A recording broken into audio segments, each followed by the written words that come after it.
تمام طرح کی تعریفیں رب ذوالجلال کی جو ہم سب کا خالق، مالک، مربی اور پالنہار ہے۔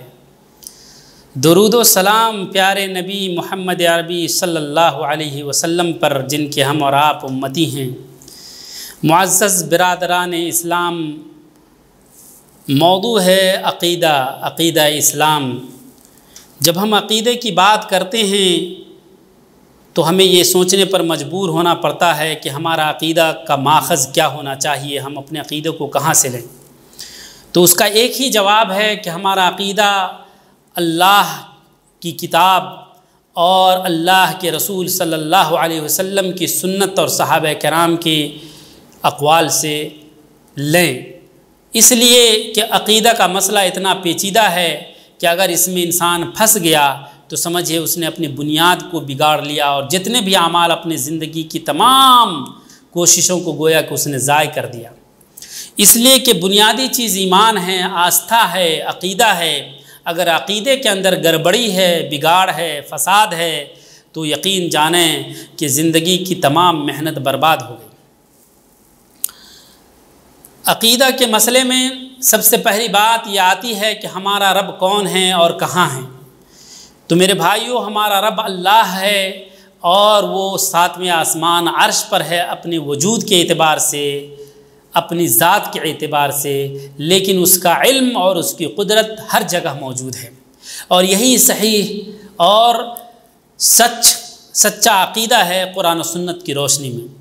جو لوگ یہ کہتے ہیں کہ اللہ تعالیٰ کی ذات ہر جگہ موجود ہے، اور کوئی کہتے ہیں کہ ہمارے دل میں، ہمارے سینے میں ہیں، تو میرے بھائیو اس سے کئی خرابیاں لازم آتی ہے۔ اس سے اللہ تعالیٰ کی تحقیر، تقلیل اور تقصیر نظر آتی ہے، کمال نظر نہیں آتا ہے۔ مان لیجیے اگر آپ کہتے ہیں کہ اللہ تعالیٰ کی ذات ہر جگہ ہے، تو میرے بھائیو اس دنیا میں بہت ساری بدترین جگہیں ہیں جہاں پہ برائیوں کا اڈا ہے، جہاں پر لوگ گندے کام کرتے ہیں، پیشاب پیخانہ کرتے ہیں، قتل و غارت کرتے ہیں، ذبح کرتے ہیں، وغیرہ وغیرہ ناپاک جگہیں ہیں۔ تو اس سے یہ لازم آتا ہے کہ گویا کہ آپ اللہ تعالیٰ کو ان ساری جگہوں پر بھی ہونے کے لیے کہہ رہے ہیں۔ اسی طریقے سے کہ اللہ تعالیٰ ہمارے جسم میں ہیں، ہمارے سینے میں ہیں، تو دنیا میں، کائنات میں کتنے لوگ ہیں؟ کیا ہر ایک کے سینے میں ہیں؟ ہر ایک کے دل میں ہیں؟ ہر جگہ ہیں؟ تو کیا کتنے اللہ تعالیٰ ہیں؟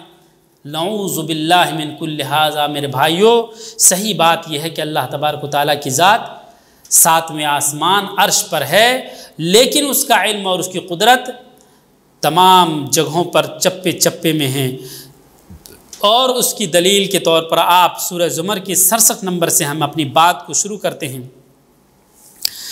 فرمایا اللہ تعالیٰ نے، وَمَا قَدَرُ اللَّهَ حَقَّ قَدْرِهِ وَالْأَرْضُ جَمِيعًا قَبْضَتُهُ يَوْمَ الْقِيَامَةِ وَالسَّمَاوَاتُ مَطْوِيَّاتٌ بِيَمِينِهِ سُبْحَانَهُ وَتَعَالَى عَمَّا يُشْرِكُونَ۔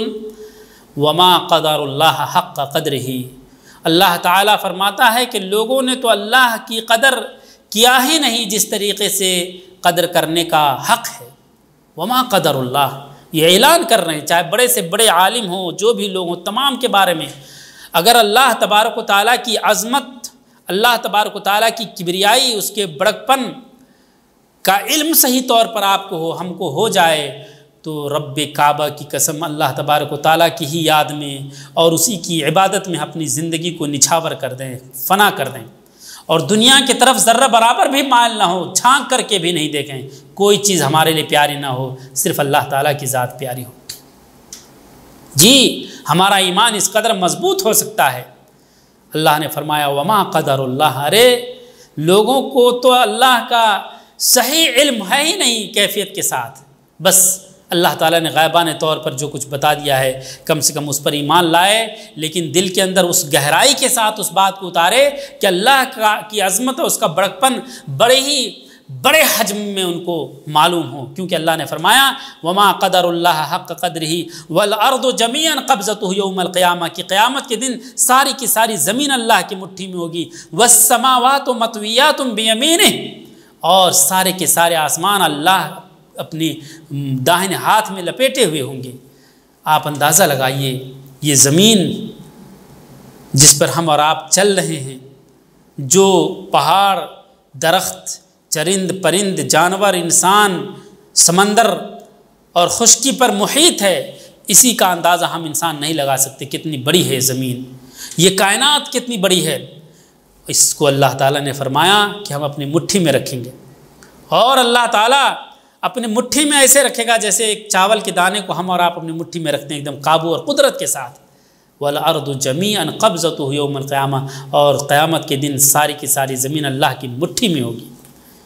اور وَالسَّمَاوَاتُ مَطْوِيَّاتٌ بِيَمِينِهِ، اور سارے کے سارے آسمان اللہ اپنے داہنے ہاتھ میں لپیٹے ہوئے ہوں گے۔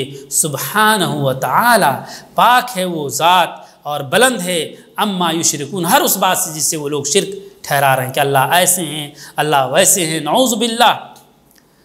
اللہ تبارک و تعالیٰ نے کہا ان لوگوں نے قدر نہیں کیا جس طریقے سے قدر کرنے کا حق ہے، جبکہ کہ زمین کو بھی اور تمام کائنات کو اللہ تعالیٰ اپنے ہاتھوں میں رکھے رہیں گے۔ کیا پتہ چلا میرے بھائیوں؟ پتہ یہ چلا کہ یہ ساری کی ساری کائنات اللہ کی مٹھی میں رہنے کے قابل ہے، گویا کہ اللہ تبارک و تعالیٰ ان تمام کائنات سے بڑے ہیں۔ اللہ اکبر، اللہ سب سے بڑے ہیں، اسی لیے تو یہ ساری کی ساری کائنات مٹھی میں ہوگی۔ تو ظاہر سی بات ہے جب اللہ کے مٹھی میں رہنے کے قابل جو کائنات ہے اس کے اندر اللہ تعالیٰ کیسے سرایت کریں گے اور کیوں جائیں گے اپنے وجود کو لے کر کے؟ بات یہ ہے کہ ہوا فوق العرش، وہ عرش کے اوپر ہیں، خارج الکون ولیس داخلہ، اس کائنات سے باہر ہیں، اس کے داخل میں نہیں ہیں، لأنہ هو الأکبر، اس لیے کہ وہی سب سے بڑے ہیں اور اس سے بڑی کوئی چیز نہیں، یہاں تک کہ عرش اللہ کے مقابلے میں بہت چھوٹی ہے۔ حضرت ابو ذر غفاری رضی اللہ تعالیٰ عنہ کہتے ہیں سمعت رسول اللہ صلی اللہ علیہ وسلم یقول، میں نے رسول اللہ صلی اللہ علیہ وسلم سے یہ کہتے ہوئے سنا، مل کرسی فی العرش الا کحلقۃ من حدید القیت بین ظہر فلات من الارض، یعنی ایک انگوٹھی کو آپ اتنے بڑے صحرا میں جا کر کہیں ڈال دیجئے، آپ اتنے دور سے دیکھ نہیں سکتے، قریب میں بھی جا کر کے نہیں دیکھ سکتے، بڑی مشکل سے آپ اس کو تلاش سکتے ہیں۔ یہ کرسی عرش کے مقابلے میں کیا فرمایا اللہ تعالیٰ نے؟ وسع کرسیہ السماوات والارض، اس ذات کی کرسی آسمان و زمین کو واسع ہے، محیط ہے، بڑی ہے، آسمان اور زمین تمام چیزوں سے اللہ تعالیٰ کی کرسی بڑی ہے۔ تو جس کی کرسی اتنی بڑی ہے، پھر اللہ تعالیٰ کی ذات اور وہ کرسی جس کے بارے میں حدیث کے اندر آتا ہے جس پر اللہ رب العالمین اپنے پاؤں مبارک رکھتے ہیں، اس کرسی کے بارے میں کہا، تو میرے بھائیوں اس کے بارے میں ہم تمام لوگوں کا، مخلوق کا یہی عقیدہ ہونا چاہیے جو قرآن کریم کے اندر ہے کہ لیس کمثلہ شیء وہو السمیع البصیر، کہ اللہ کے بارے میں یہ نہ کہیں کہ اللہ تعالیٰ کیسا ہے، کس طریقے سے ہے، بہت ہی سننے والا اور دیکھنے والا ہے۔